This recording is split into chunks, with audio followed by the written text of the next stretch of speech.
And we're back. Matchmaker. Find me a love that lasts. That is my goal.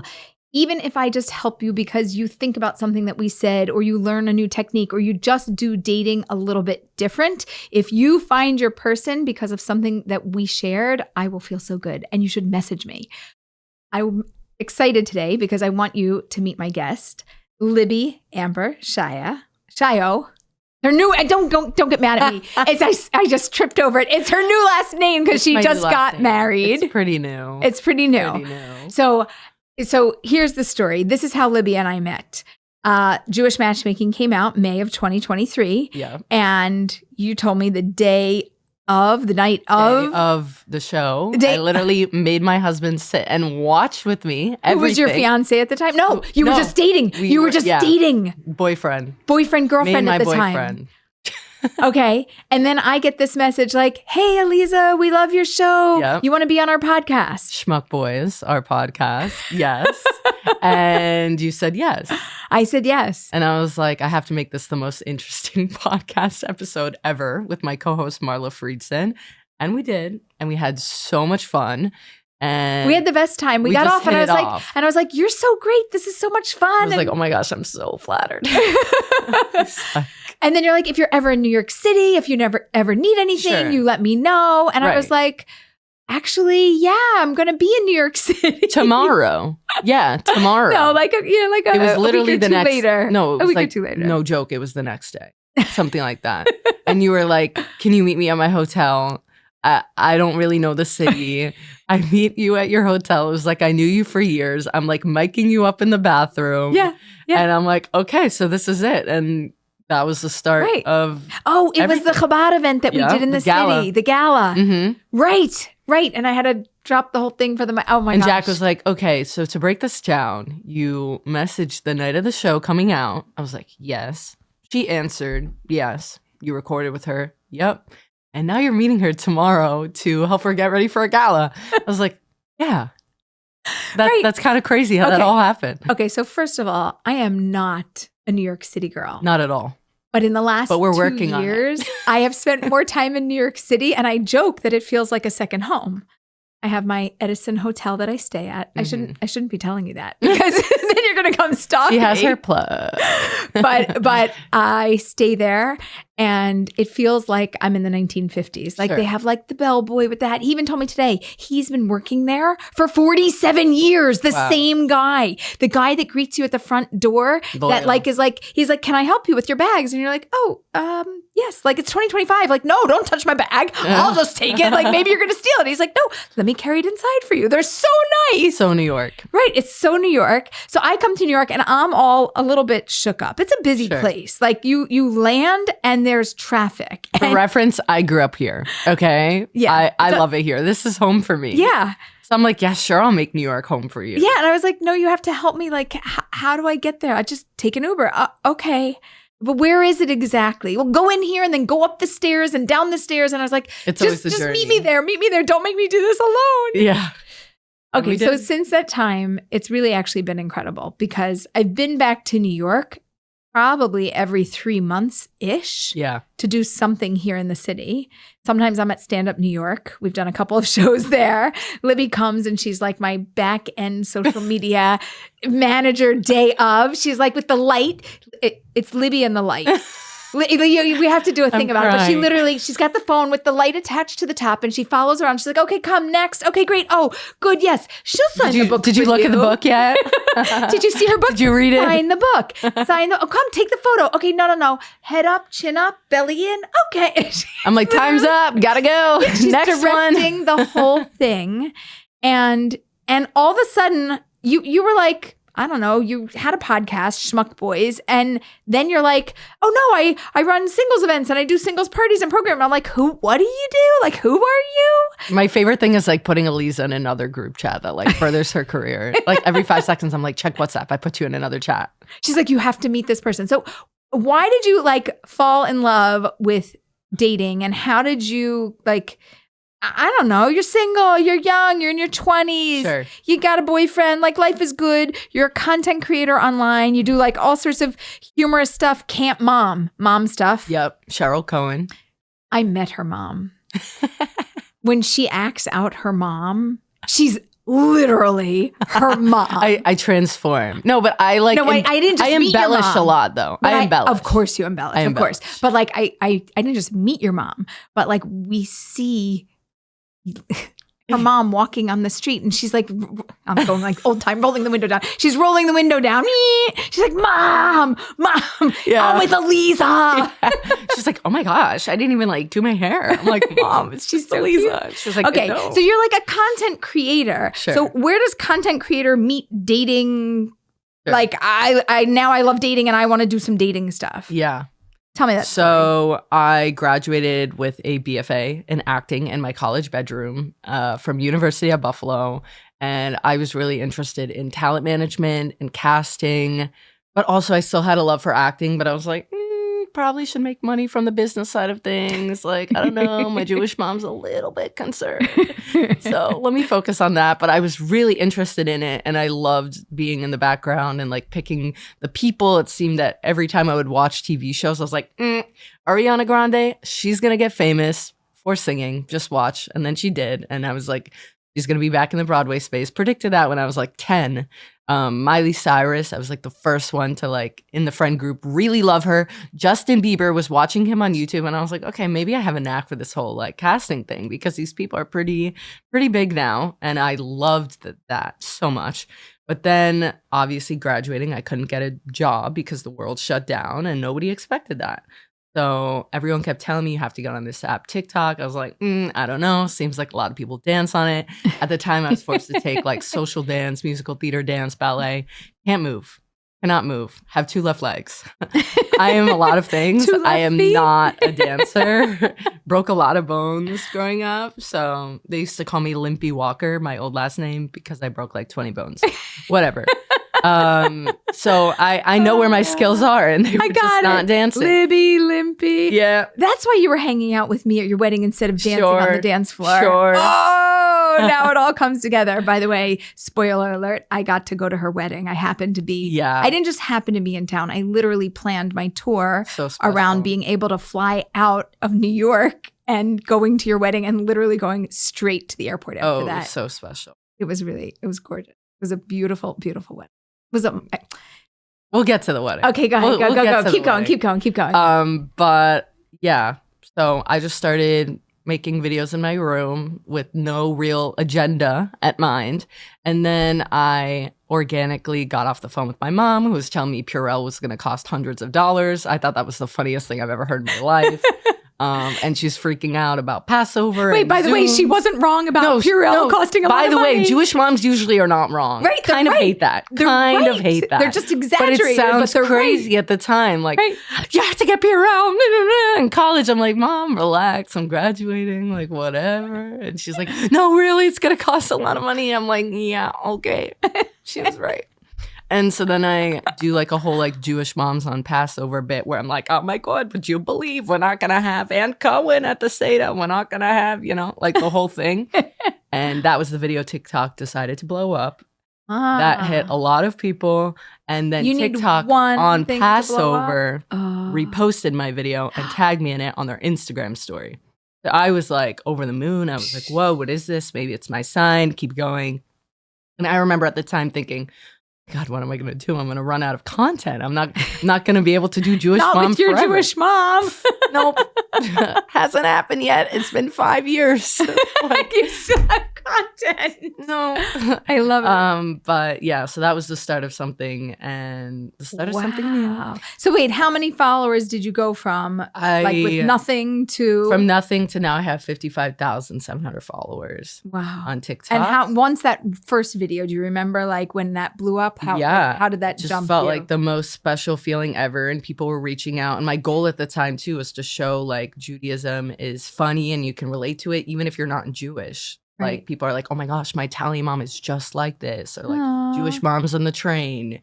Jewish moms when they see their single daughter. And it just turned into a whole bit. It turned into camp comedy because I realized all these kids weren't able to go to camp in the summer of 2020. So I created this virtual camp called Camp Cohen, where I would do all these like camp videos and sell camp merch. And That was really the beginning of everything. The camp merch was a bit? It was my bit. Did you really sell camp merch? Yeah, I did. Did it work? Camp did it Cohen. fly? And the tagline was better than Birthright, but it wasn't. I promise. Birthright is so much better than Camp Cohen, but like it was. Camp it was like, Cohen better than Birthright. And it was like tagline? Jewish mom in quarantine, COVID-19. Yeah, like I did a whole line with some of my friends. What is the average age of the people that are watching your content? I would say it's varying. Like now I definitely have a more older audience as my page has taken more of a different approach. I've been sharing a lot of like my wedding journey. I've been sharing a lot about skincare. I've been doing Jewish mom. I've been doing Greek life. So a lot of like college kids are really loving my whole like sorority, fraternity, Chad Goldstein of it all. And so that's been really fun that I'm getting different people from different things. And of course, been doing a lot of activism. Amazing. And then your question when it came to dating was obviously during this time, I happened to not be looking to date, as it always happens. You're not looking, and then I you was meet not the looking, one. and I was on a group at the time called Meet You, actually, and I met one of my friends who was trying to set me up, and his brother happened to find my page and was like, "Does she talk like that in real life?" And he was like, "No." Okay, give me her number. And the rest is history. So he sought you out through the brother? Yeah, through the brother. Right, because I met his brother at the wedding. Yeah. Okay, so through Meet Jew, you knew his brother. Yep. And his brother checked out the thing, and he's like, as long as she doesn't really talk like that, but she's funny, we like her, but she is concerned that I would talk like this all the time. I would so nice to meet you. Oh, thanks for taking me out. He was like, really? He's like, is that really her, or is there a real her behind the character? And he was like, no, dude, it's a bit, bro. And like, I had his brother in one of my videos, so yeah, that's kind of how it all. So the brother and Meet Jew made your match. Sure, yeah, pretty much. Brother really pushed. Pushed. So give me a little bit of the dating journey, just so that our listeners can kind of get a picture of what did it look like. Was it sparks? You met and you're like, oh my gosh, this is amazing. I'm going to marry this man. Or was it a slow grow, or was it something in between? I was not looking to date. Like, I really, really wasn't. So like, take my word for that. And I'm not a great texter. Like, in fact, the only person I've ever been trained to know how to like respond to text with is my mother. No, you do. She would send me like question marks. I was going to say, like, you do. I just call. I'm very old fashioned. Like, I call, but you call do a lot. A little OCD text sometimes when you want to get in touch with just somebody. Like a spur of a message. Yeah, like, hey, how are you? Yeah, I'm not a texter. Texting makes me so nervous. It is true. You sometimes give me calls. But yeah, no. So he was like texting me at the time and like really putting effort. And you at the time it was COVID, but you weren't highly responsive because you're not good with text, right? So what happened? So it was very like short conversation, kind of pulling teeth a little bit, but like he was a nice guy and he was my friend's brother, so I'm not gonna be like pushing that too far. And could he ask you out because it was COVID? Like, could you go anywhere? It took a while, but eventually we met up like around like Thanksgiving time, and yeah. Like, we talked for like a month and a half. Wow. Yeah. Fun. And he was very honest. And he was like, I'm not really looking to see anyone else, but I'm not going to tell you like what to do or how to go about that. I like that. Okay. I'm going to be a gentleman. Man up. I want to date you, and I'm only dating you. You can do what you want, but you know. And I was like, of course. Like, I'd love that. Okay, so wait. You meet. Yeah. Is it fireworks when you meet? I would say so, yeah. Oh, like, I definitely was like, I'm the type of person where I would never speak to more than one person at a time. Like this generation, how could you even remember their names? Like I can't even text one person. How could you remember? So like, yeah. So you felt strong chemistry when you first met, and he felt strong chemistry? 100%. He's a guy who like when you meet him, you know he knows what he wants, and he's like, that's it. Yeah. So brother really made the match. Really made an impression on his own. And you started dating immediately, like, and then everything keeps going. It's always going. You guys don't really fight much, no, right? Except maybe about social media. No, it's more so like, come on, Libby. Yeah. I don't want to film that today, but there's steak involved. Okay. Okay. If I shout out to the restaurants that let Jack order steak. He's really good to me those days. Keep going. I'm just kidding. He's good to me all days. I promise. That's true. He's really a gem. But no, I noticed very early on that I felt really, really lucky. And I had a podcast at the time called Jewish Mom Approved. And I loved it. And I was having all these conversations with a lot of people in my network. But I was like, I kind of want something that feels like more mine and like ownable, and that I could take the conversations in a different way. So and that's how Schmuck Boys developed? Yeah. And Marla and I were becoming friends at the time. And Marla's a producer. And I'm like great when it comes to like networking. And I love asking the questions. You are the networking queen. And nobody knows this, but I name people. Like everybody has their name, nickname. Sure. But you have become my New York City angel. I have a Brooklyn angel. It started out because I came to Brooklyn to do a program, and she's like, I'll throw the party, do the thing, and you run the program, and we'll be a good shit like that. Right. And she runs the whole event and does it. And I come in and I bring the singles, and it's incredible. She is known as a Brooklyn angel. Love. Her name is Dina Nierenberg, and she's phenomenal. She just wants to change the world and help people to find love. And when I come to New York City, actually, COVID 2020, she and I had planned to do something in New York City. We had 2 events planned, one in Brooklyn and one in New York City at the end of March, beginning of April. And both of those events got canceled. Wow. And that was the beginning of COVID. And I was like, I don't know if I'm ever going to do a program in New York again. Wow. And a year later, I make Aliyah. And I'm like, I'm never coming back. I'm never going to do programs again. This is ridiculous. Like, so sad. We had done so many beautiful programs for singles in Brooklyn, more of like the religious crowd, late 20s through early 40s. And like, we have like a chevra of people that we bring together. Right. And because of the show, I have landed myself back in New York more than I can imagine. Came in a couple months ago, ran a program in Brooklyn, came here, ran things here. And you, for the book launch in December, you're my New York City angel. You literally told me how to get the people there or who to have there. I didn't even think, and I don't know if I'm being naive about this, I didn't even know, like, well, why would people come and what do they care? It's like, and everybody was so happy. The community of influencers, the Jewish influencers, is incredible. Yeah. They're either married, dating, some of them in serious relationships, or seriously single and seriously looking. And putting themselves out there. And it was the most beautiful, incredible community. And just to let the everyday human know, if you're not an influencer and you see an influencer and you know they're single and they're looking, they don't necessarily want to date other influencers. Correct. They kind of want to just date the everyday human because their life has enough going on that you don't actually need. The double would be really rough. Well, sometimes they call it a power couple. Well, it's a power couple, but it's really intense. And then there's nobody grounded at home to like make sure life is happening. Yeah. So I love that Jack and I do different things. Right. Like I'm online and he's down to be online when...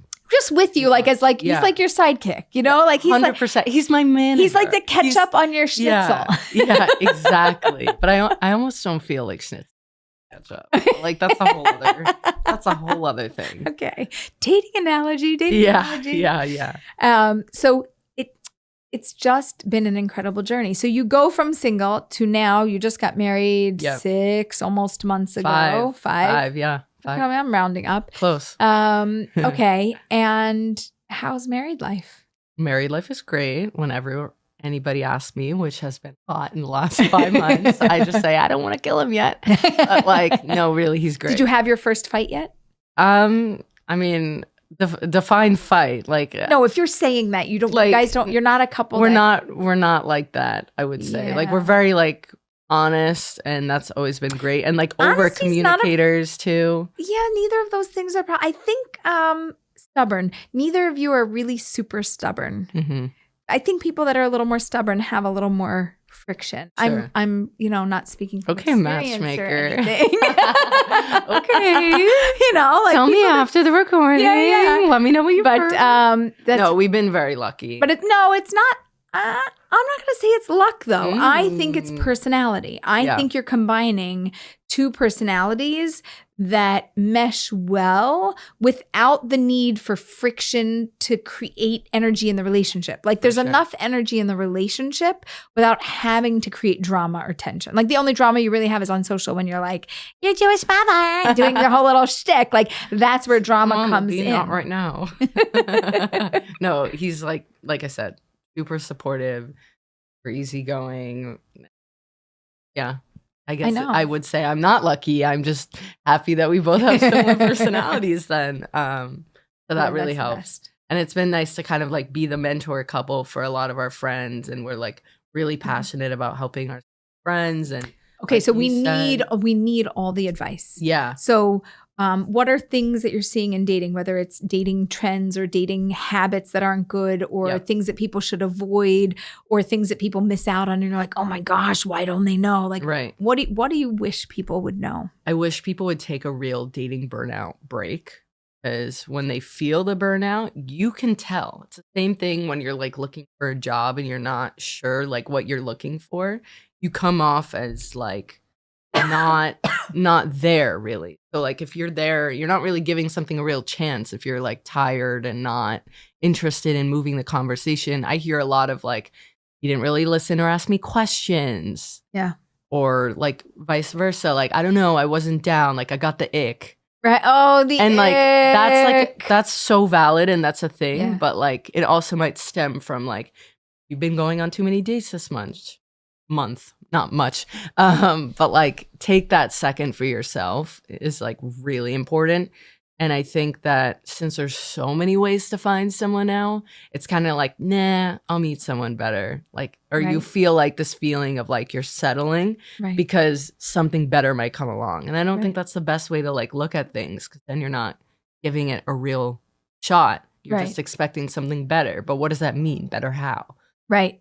That's a really good question. Yeah. I really dig into dating detoxes because I think that everybody needs a break. And when you hit burnout, I think it's interesting that you said you can see it. Yeah. Like somebody, even if they're like masking or trying to like pretend like everything's okay, for you to say, nah, people see it and they know it. They get it. They don't feel comfortable.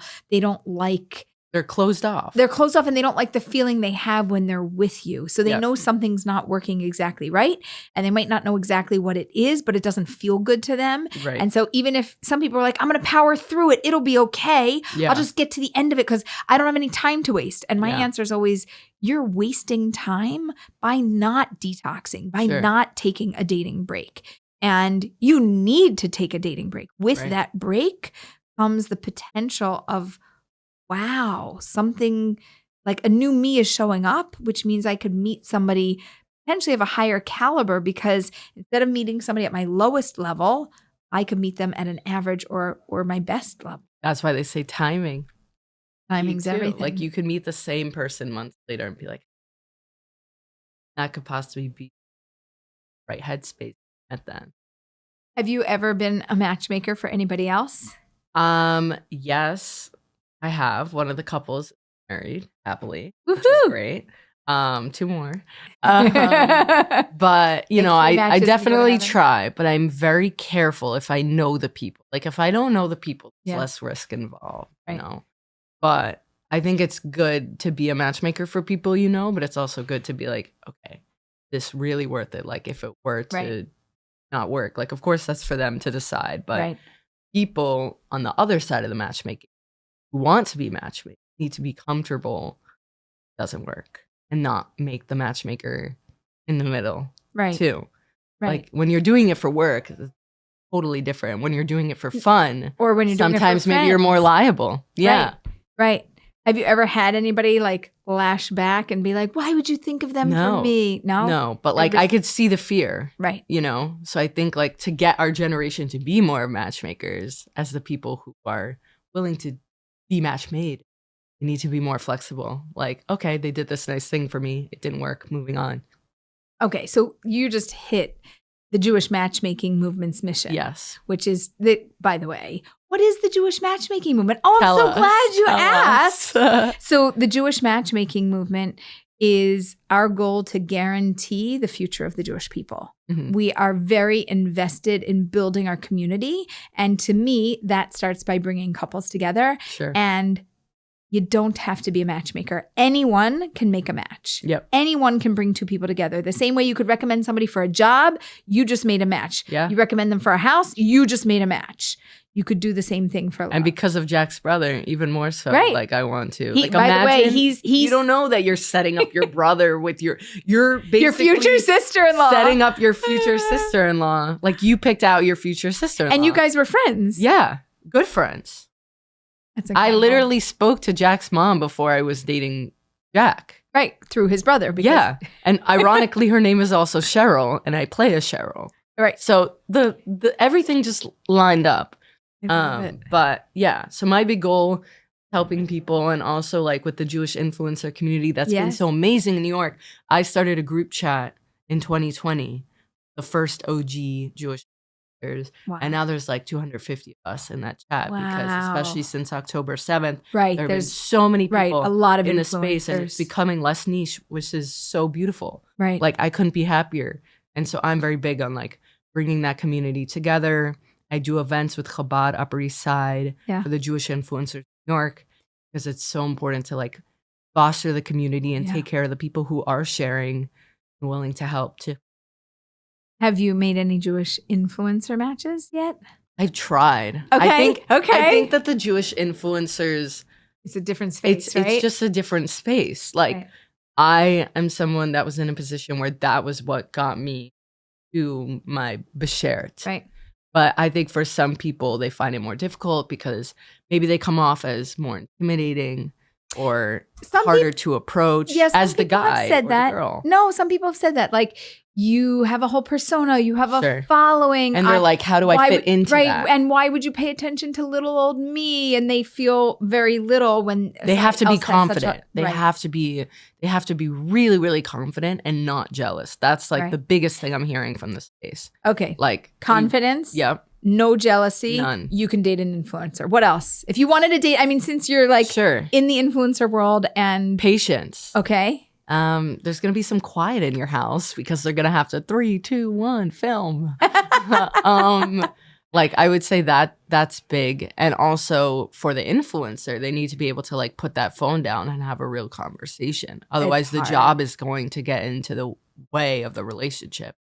That might be someone that said, I don't want someone that's on their phone all the time. Well, you don't know what they're like when they're not on their phone. Right. That's the argument I would make for the influencer. Yeah. But I think a lot of the influencers that are speaking out more than anything really want to build like a beautiful home, and like I see it. Like there's so many people I'm thinking Okay, of so as I'm talking right now. What's the So- advice for somebody who might want to approach an influencer? Because I know in their DMs they get tons of Sure. messages from people. How to stand out, right? Like either do they approach them directly? Should they approach them through a friend? How do you stand out? Like what's the advice of Be how to clever, get not through? creepy. Be Clever, persistent, but not cringe. Clever, not creepy. Consistent, not cringe. No. Persistent. Persistent, but not cringe. cringe. Like, be persistent, be confident, like reach out maybe more than once, but don't be creepy about it. You know what I mean? Can we give examples? Do you have anything Like- that pops into your mind? Like, you can mention something that they made in a video, but don't be like, hey, I know you're staying at the blah, blah, blah hotel on my way. I go there all the time. I'll Right. be there in 5 minutes. Like, Right. that's creepy. That's block button. That's no, I won't go on a date with you.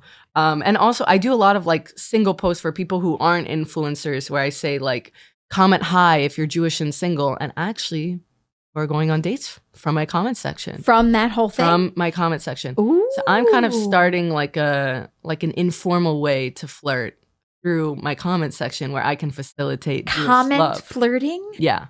This is a new term. This is a new, I just started we have to it. name I don't know. We I have to, kinda that just- comment flirting is not But like a if an good enough name. if I post something like that and an influencer comments, I would say like, shoot your shot. Comment back. Say something clever. But don't be cringy so about it. hard I to know. come up with something clever. Also, And I feel, by the way, so much for the single community. That's why I'm like, hey, I'm Right. here. And I get DMs all the time, like Right. asking me questions or how do I go about this? And then there's some questions where they'll be like, hey, like I messaged someone from the section, Right. but they didn't answer me. And I'm like, well, hey, I can't force them to respond. Like, when you find the person, it's really going to be a two-way street. Yes, and social media, it moves. Things happen. Like people might not see your message. Right. They might not see the message. They might not have time. They might be in a relationship. They might be busy touring. Sure. There's like so many things that could happen to make it not work. Yeah. To get it to work is every time a miracle with every different for sure. type of relationship. So, okay, I want to go back though to how do you come up with something clever? Because we're talking about influencers who are working on being clever all the time. Yep. Their content is literally clever. Like I'll give your you an stuff example. is humor and shtick. Everybody's is funny. Like, how do I be funny, humor, shtick, clever? When I started the whole social media thing, and I at the time was like on apps, but not like necessarily interested, there were like clever lines where it was like, would your Jewish mother approve? Like, would Cheryl Cohen approve? Like, that's clever. Cute. That's because clever. I played a Jewish mom. Like, I wasn't like, ugh, cringe. It was like, you know what? Like, you're showing that like you put interest in what I'm sharing. Right. So that's like an example of something that's that clever. I would say. Okay, wait, we have to give an example of cringe so that we understand Cringe what is not like to do. That video you posted last week in that pink sweater was so cute and made me want to hug you. What? Cringe. Got it. Like, Got it. Right. No, not appropriate. No. Yeah. So it's kind of like or like the boundaries. No, I was just going to say they invaded your personal space. Or like space. You have to go on a date with me. Do I? Also invaded your personal space and telling me what to do, not asking. Right.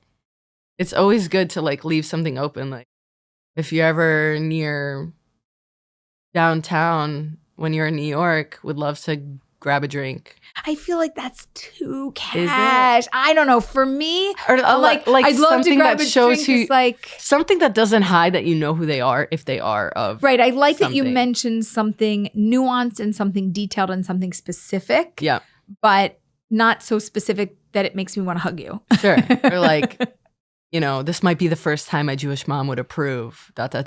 Like, would you want to maybe get drinks next week? That's cute. Not bad. That's cute. Like, okay, she speaks for Israel at events. Okay. Right. Playful, a little. Right. And that's showing that, like, you like what she talks about. You're into that. So I expect and hope to see lots of comments under this. Yeah. Please let us know what you would comment that you think would be clever. Yes. We want to know what's the difference between want to hear clever and creepy. Put both there. Yeah. So that like people can get a vibe of like clever. But only put the creepy for like reason to like put that in there. Don't actually creepy. Please. No, but I think it's super helpful. Look, modern day, we have ChatGPT. And ChatGPT literally will transform your words. And you could influencer about Israel and does lots of events. Need pickup line. Do it. Right. No, but I won't judge. But then prompt it more and say, give me 20 clever, not creepy lines in order to comment on their page and get their attention in a good way. Yeah. But like literally prompt it with that much information and then take out of the 20. Maybe you'll find 2 that are good and use them or tweak them. Sometimes ChatGPT is just there to give you like a mind shift so that you can play on the words that they give you so that you don't have to like figure it out all on your own. Oh, 100%. Man, this is a lot of work. I think it's a lot of work to date an influencer. It's hard to date in general. Like it should be a little difficult, you know, in the beginning. Why? Because you want to put some work. If you're going to be with one person for the rest of your life, you always say, can you stay married? Right. How about can you stay engaged and plan a wedding? Like that's hard work too. No, that's why I said make the date longer, but make the engagement shorter. Yeah. That time crunch is just nutty. I did it in 5 months. You could do it too. Good for you. Boom. Done. Lisa had fun. She'll vouch. It was a great wedding. It was a gorgeous wedding. Oh, so now that we're up to the wedding, fine.